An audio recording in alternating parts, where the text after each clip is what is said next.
Thank you. Good afternoon, everyone. It's lovely to be here with you today, and thank you to Claire, to Anne, and the education team for inviting Emma and I here to present today at the Placement Café.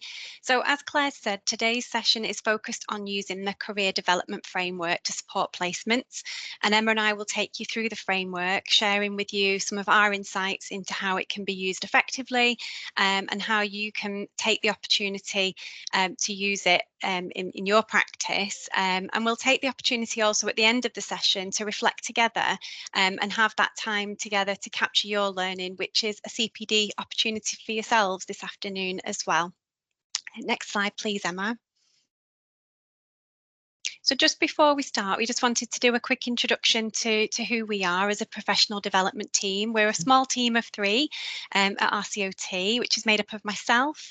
I started at RCOT just 4 months ago, so I'm still feeling pretty new in post. I work very closely with Emma, who is our professional development lead, and Emma and I are both occupational therapists by background, and we work with Kay, who is the professional development assistant in the team. You'll see on the slide that we have a dedicated email address and Twitter account, and we do encourage you to contact us if you have any questions. Please reach out in relation to your professional development, or if we can support you in any way, we're there for you as a resource. Next slide, please. So just very briefly, to sort of finish off the introduction, we just wanted to give you an overview of why our team exists and our reason for being. So our main function and purpose as a professional development team is to support you and provide you with resources that you need to carry out effective CPD and really help you to embrace CPD as part of your career-long learning and development. And we hope that you'll use any learning and reflections from today's cafe as a CPD opportunity in which, because you have obviously engaged in this activity this afternoon. Next slide, please. Some of you may already be aware, but if you're not, we just wanted to highlight that in December of last year, RCOT launched the CPD portfolio, which is a single place to capture your learning and development activities, no matter what your role or stage of career. And the introduction of the portfolio supports our aim as a team to simplify CPD recording and help you to create good habits when it comes to getting your valuable reflections, learning and professional development activities down in one place. And Emma and I know that as registered occupational therapists, the HCPC 2-yearly audit cycle can feel pretty scary, but we hope that using the CPD portfolio is a great way to ready yourself for audit and to help you feel prepared. The CPD portfolio is included in your RCOT membership, and we've recorded a webinar with CPD Me, who are the providers of the platform, which we hope will support you to make the most of the resource if you haven't already done so. So I'll now hand over to Emma, who's going to talk to you about using the career development framework to support placement. Thank you, Hannah, and hello again, everybody. I'll just kick off by saying that we're really aware every time we talk about the career development framework, there can be quite a difference in levels of familiarity depending on the different audiences that we talk to about this. So I just want to set the scene that I'm going to go back to covering the basics, because I think it can be really a good refresher if you are someone who's familiar with it. But also, if you're not, then it can hopefully make a bit more sense if it's something that you're doing for the first time. Sorry, I've got a bit of a cough as well. I wasn't going to apologise for it, but I feel like I'm going to start coughing at some point. So if I have to mute, it'll be brief. Okay, so what is the framework? It's a tool which supports us to identify what we already know and can do, and also where we want to take our learning and development next. The framework offers kind of a really good structure. It has an overarching set of principles which inform career learning and workforce development within our profession specifically. So pillars of practice you'll find are used in lots of frameworks, but this career development framework is specific to occupational therapy. It's designed to be really inclusive and relevant to everyone, and so therefore it can be used in all settings, sectors, and across all different career levels as well. Now, the framework is structured across 4 pillars of practice, which you can see in that top image. We've got the professional practice pillar, the facilitation of learning pillar, the leadership pillar, and then the evidence, research and development pillar. And the idea is that you would map yourself into these pillars based on your knowledge, your skills, and your ways of thinking. Now, the middle, the sort of like the image below that you can see with the arrow above it, what that's showing is that within each pillar, there are 9 career levels, so career levels 1 to 9. And there's a bit of overlap between each of those career levels, which we would expect. But also what the arrow is sort of showing and demonstrating is that there's fluidity with this. So our career levels could go up or down, depending on the nature of the roles that we choose to do throughout our career. And this is because these career levels do not relate to pay bands or grades or anything like that. This is specifically about you and your development. So that's a good takeaway, because I think that can be sometimes confusing, and it feels like there's a direct correlation, but it isn't. These career levels are subject to change. Some of the roles we do will lend themselves to us developing more rapidly in certain pillars. And that, like I said, that can depend on the nature of the roles that we're doing. So this is really, I think we like to describe it as a self-assessment and self-reflection tool. It gets us thinking about the examples of all the work that we do that helps us to evidence how we can then map ourselves into it and feel confident about where we're mapping ourselves into as well. And there's lots of ways to be creative in how you use the framework. There's no right or wrong. It's not mandatory to use, it's a choice. But suggestions we like to kind of tell people about is if you use it on an annual basis, it can really help you to track your progress against the 4 pillars of practice and guide the CPD activities that you choose to do and engage in. You could use it to support supervision and mentorship, and challenge yourself in your thinking, really. And a really good way of doing that is to do it with a critical friend or mentor. Because what sort of the first edition of the framework, feedback from people who were using it said we do tend to kind of map ourselves a bit lower than we might actually be. And if you can carry this task out with somebody who knows you well, then they can challenge your thinking, because they can bring up examples that you might have forgotten about, and actually then you can map yourself a bit more accurately, depending on the examples you have in practice, as to where you then sit within each of the pillars. I just also wanted to point out, because I know there'll be a variety of people on the call, so some of you might have practice educator roles and others of you might be supporting placements to actually happen, which is great. It's fantastic to have all of you here. But we have got a recorded webinar.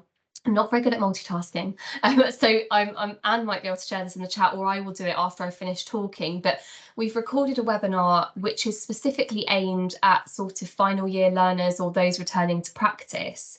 Thank you, Anne. I've seen it pop up. And that webinar is all about using the career development framework to support your transition from learner to professional role, or if you're someone that's returning to practice, as I mentioned. So I think it's a good video to be aware of, because it might be something that you can signpost learners to, but also it covers some of what we're talking about today in a bit more depth. So it could be useful to you as well if you want to check it out. But it is, yeah, it's aimed at final year learners. Excuse me, and me losing my voice. Right. So I just wanted to look at the 4 pillars in a bit more broadly. Now, each pillar does, of course, have its own identity, but whole career development depends on growth across all 4 of these. So I just wanted to sort of highlight that it's best to view these as 4 interacting pillars.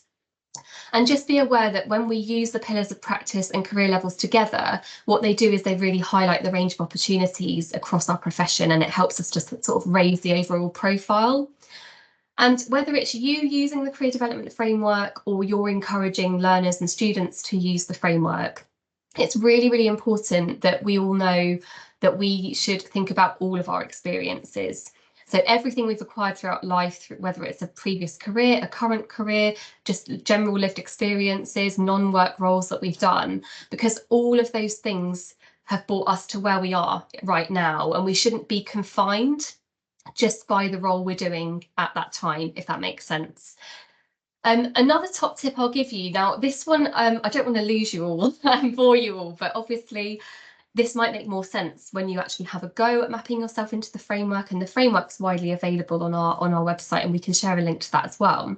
But a bit of a top tip really, which I like to share whenever I talk about the framework, is that back when we looked on that other slide, I'll just take you back to it quickly, where you can see the 4 pillars at the top. That colour coding can really help to navigate the document. It is a large document when you open it, but that colour coding is really handy throughout it. And one thing I would just want to kind of encourage you all to do, and or a top tip piece of advice you could pass on to learners and students that you're supporting to use it, is whenever you map yourself into the framework, start with the pillar that feels most familiar or that feels most relevant to the kind of role that you're doing. So let's use practice educator as an example. That fits really nicely with facilitation of learning. And there also might be some elements within the leadership pillar that activity is supporting you to develop and grow. When you then first look at a pillar, you're wanting to kind of get a feel for where you might be. So if you look at career level descriptors first of all, and types of knowledge, this will make more sense when you're looking at the framework. I do appreciate that. But if you look at career level descriptors and types of knowledge first, that will give you an indication. So I'm going to pluck these figures out of thin air, but you might look at that and think, okay, I think that for the facilitation of learning pillar, I might be roughly around career levels 5 or 6 based on these general descriptors. What that does is means that when you then head to detailed principles, where you have a list of statements, you will focus your reading. You can go to levels 5 and 6 and look at those and think, which one of this might fit me best. You don't have to then read them all from start to finish. So it's just a top tip really to save you reading it cover to cover every time you use the framework. Just try and narrow it down a bit first, and then that's going to actually reduce the amount of reading that you're going to have to do. And that's quite a good one to kind of share with anyone that's looking at it for the first time as well. So hopefully that's helpful. Okay, now with this part, we just wanted to get you thinking about, the different ways, I suppose, that this framework serves a purpose and can support each of us, no matter what our involvement is in the placement. So whether we're a learner on placement, whether we're a practice educator, whether we're somebody who's supporting placements to happen, because this framework is for everybody across the profession, not just registered occupational therapists.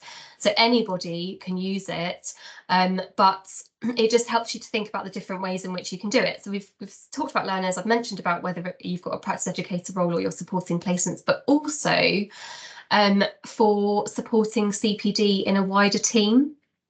So I'll talk through these. I'll give some broad examples, and the reason they're broad is because hopefully what you're picking up is that there's no right or wrong way to use this framework. It's quite subjective. It depends on the individual, and it could also depend on the role. So where the placement is, the setting that the placement is within, and the sort of role requirements and responsibilities that entails. Each of us will have a different experience mapping ourselves into the framework. So I'll give some broad examples, but if you were a student on placement and or you're a practice educator supporting somebody, then we could be saying to a student that it's a really helpful reflective learning activity to do at the beginning of our placement and at the end of placement, because it helps us to sort of narrow down the sort of tasks that we would be doing during placement, and to set some goals and to stay on track with those goals. We can track our progress, we can look to achieve those goals, we can use it as a bit of a touch point or an anchor to sort of guide some conversations around progress throughout our placement. And also at the end, when we're repeating it, it's a really nice way to recognise the growth and development that's kind of taken place over that period. Sometimes, and this again depends, if a student has a placement assignment that they're doing and it's relevant for them to kind of refer back to the framework or use language from this framework, because the language used in it is specific to our profession, then actually we could encourage them to say, why not look back at the career development framework? It could help you to strengthen what it is that you're wanting to communicate in this assignment. And or if you're just trying to be really clear about the goals that you're setting, both short and long term in terms of your learning and development, use the language that's already there if you want to. And the other thing I would say from a learner perspective and looking at the career development framework through the lens of a learner, if you're someone who's on placement, then really all 4 of those pillars is going to lend themselves to development across all 4 of those potentially. It might be more focused around sort of professional practice, but often on placement, and this can vary, but a learner might be contributing towards the learning of the team as well. So there's also elements of facilitation of learning, being a leader, no matter your role. And obviously in terms of evidence, research and development, that can depend on how the service works around that, what tasks they have available, or the nature of the role. So just trying to think of the career development framework through different lenses, depending on whether you're supporting others to use it or whether you're using it yourself as an individual. A broad example for then you as a practice educator or someone else supporting placements to happen, it's about you considering how your support to a student, so the role you're playing in terms of supporting that student, is helping you to progress and grow across the 4 pillars of practice. And when we look at it through the lens of a practice educator, then again, it's going to lend itself to the facilitation of learning pillar and the leadership pillar as well. And it doesn't mean there won't be other things. Don't ever like confine your thinking to that, but it's just naturally some of the things we do and the CPD activities we take place in will lend themselves to that. But what we'd really like to advocate is really getting familiar with the framework if you're not already, because the more comfortable you feel with the framework, the more confident you'll feel then to encourage others to use it. And Hannah and I were reflecting on the career development framework recently, and we were talking about how it really is a case, this one, of the more that you use it, the easier it feels and the more sense it makes. So yeah, that's probably quite a nice thing to sort of take away. And then finally, when we think about CPD in teams, we have a CPD in teams activity available to members, which is based on the career development framework. And the idea is that you would, first of all, map yourself in as individuals, but you would come together as a team and you'd look at the skills, knowledge and ways of thinking across the entire team with all roles that are there and career stages.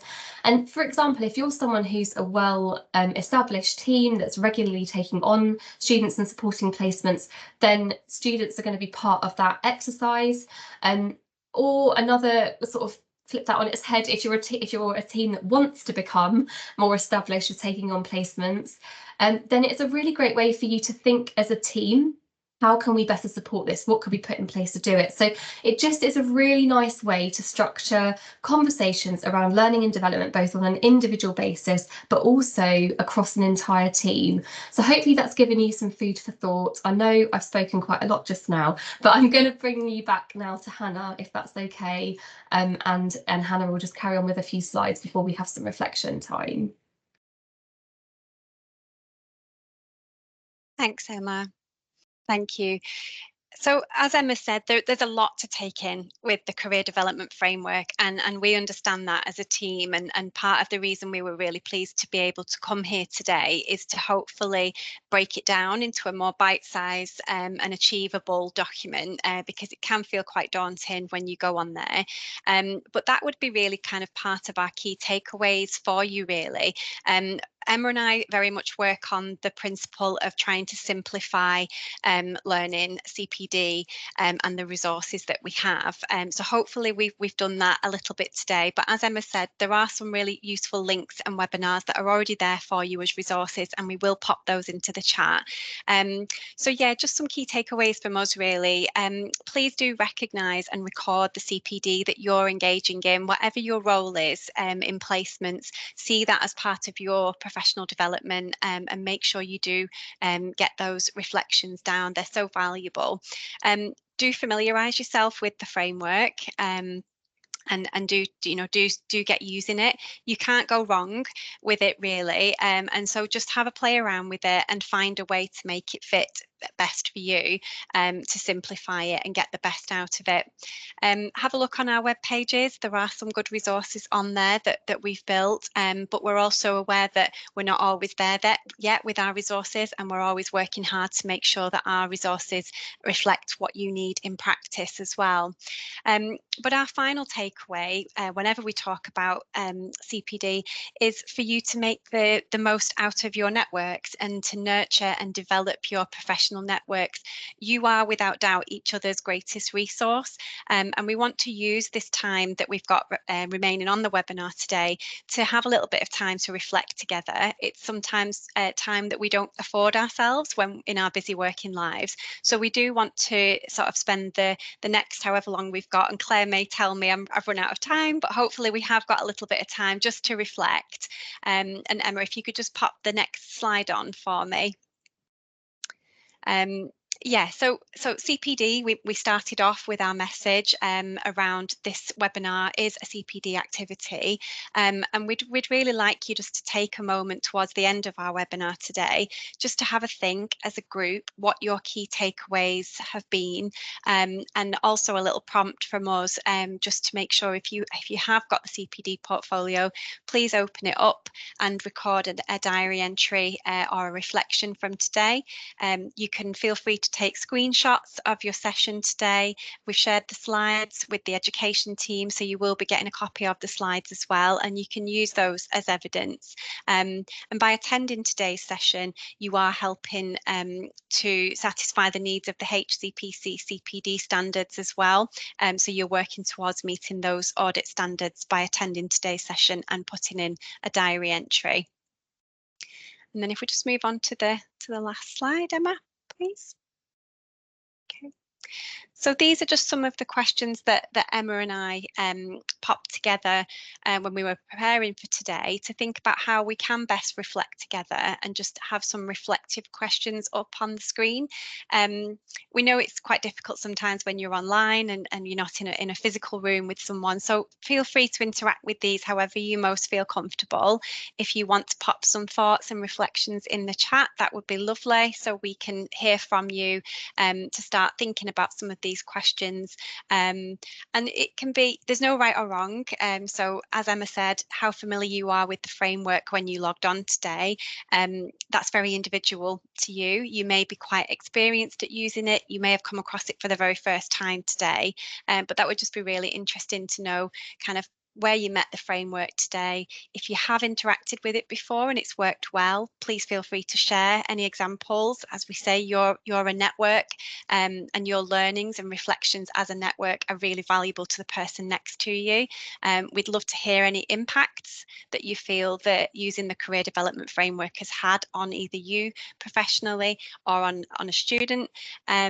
And what might your next steps be after today? How might you go about applying it on a placement, or what might you do next? So we'll just take a moment to pause. Emma and I will stop chatting, but please feel free to let us know your thoughts however you're most comfortable. And thank you so much for listening, and thank you for inviting us to be here today.